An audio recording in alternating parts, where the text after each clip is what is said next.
Hello guys, you're welcome to Son of Manuscripts. Today we're here to talk about the common mistakes women make in marriage part 2. But before we start, please kindly like and follow my Facebook page for more. Alright guys, the first thing I have on my list here is being in competition with others. As you heard me.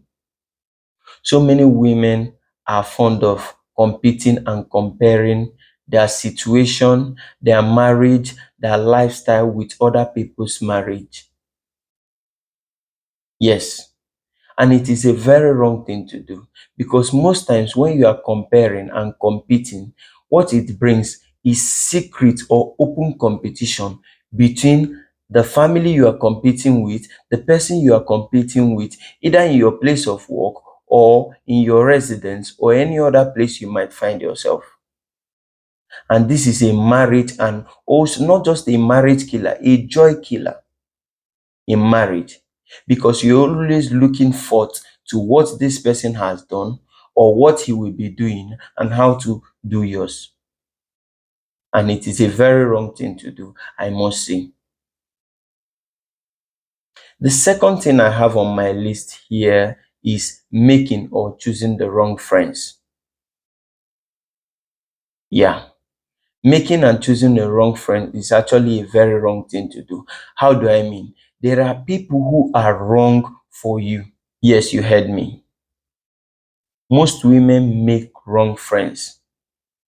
And what do I mean by wrong friends? Low quality friends, unhealthy friends, who would not help you resolve crisis, but would rather help you instigate, or better still, ignite crisis even when there is none. Friends that will not steer you in the right direction. Those are unhealthy friends, both for your marriage and for your relationship. And most times, these unhealthy friends are one of the worst killers of marriage. And it is a very wrong thing to do for you not to have a right friend that will steer you in the right direction. The second thing I have on my list, the third thing I have on my list here today is allowing your parents or your siblings run your marriage. There are boundaries, or there should be boundaries, where your siblings are not supposed to cross, where your parents are not supposed to interfere in some of your family affairs.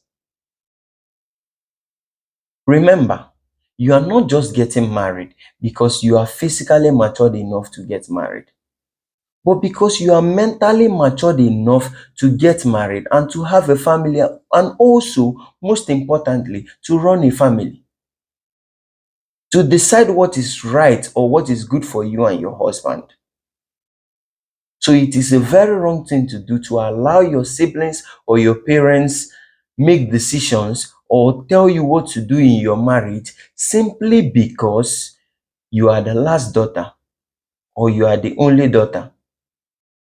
I'm not saying there are no time your parents can come in or your siblings can come in, but that should be if the need be. Not every little thing or every slight thing you've run home, you're talking to your father, and he's doing this one, there's no time you dialogue things out with your husband, talk things out and explain how things are hurting you or how things are going with you. Do not allow your parents run your home. It is a wrong thing to do, and one of the common mistakes the other gender makes in marriage. All right, guys. The next thing I have on my list is partial submission. Partial submission. The inability of a woman to submit completely to a man. To submit completely to what he says. I know so many of you will be like, submitting. Say now until when person turns slave. But then, that is not what I'm talking about. Submission is submission. When you are submitting to a man, you are submitting to his authority, acknowledging him as the man of the house, seeking his permission before doing some certain things. And if he gives an instruction, You follow those instructions accordingly because he gave it out, because he's the head of the home. Then if you have a contrasting opinion about whatever he must have said or how he said it, you could respectfully and peacefully tell him, this is the way I view this. I want it to be done this, or let us do it. Make him see reasons with you, not challenging his authority. This partial submission has brought an end to a lot of marriage, a lot of relationship, and most times it is being engineered by the feminists, probably on the social media and so many other places. No, man no go tell me make I do this one. Man will not tell me to do this one. I don't take that rubbish. That is not submission. It is a very wrong thing to do if you cannot submit under your man, or sorry, if you cannot submit to your man. The fifth thing on my list is constant nagging. Constant nagging. Every man enjoys his peace or wants his peace of mind at all time. But there are some women who has formed the habit of prolonging and dwelling on issues, both relevant ones and irrelevant ones. Okay, he made a mistake, or he did this particular thing wrongly, or he did it in this manner, and you are not okay, you've complained. Instead of you to go and rest, let it slide. You keep on bringing the issue, and each time issues arises, you still bring up that old matter, nagging at him, disturbing his peace, telling him things concerning the same thing he has told you that he was sorry about. Men love their space at some point, and they also want their peace of mind. And there is no man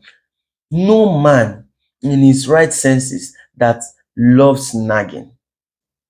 Ingratitude, one of the most underrated. I know many would say, just respect a man, this, the other one, just listen to what he. But do you know that appreciation is very important? Appreciation is very important.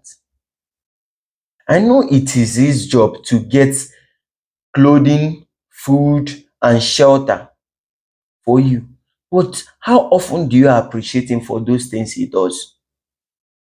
For the little things he does, for the, like, he goes out, works himself out, comes back at the end of the day, provide things that has not been in the house all day. The least you can do is to appreciate him from time to time. Because appreciation is not just an application for you to get more from him, but rather, or should I say, an ideal way to a thriving and a successful marriage. Appreciation is very important, and at the same time, it is very neglected. We know it is his duty to provide those things, and he's doing the basic provision to the best of his ability. The best thing you can do at some point is to appreciate him for his effort. It is very important, and I know if you are not doing this today, start doing it. Start appreciating your husband. It is important. Thanks, and share this video if you agree with me. If you don't, then I don't know what else to say. You can share your opinion in the comment section though. Thanks, and stay tuned for more.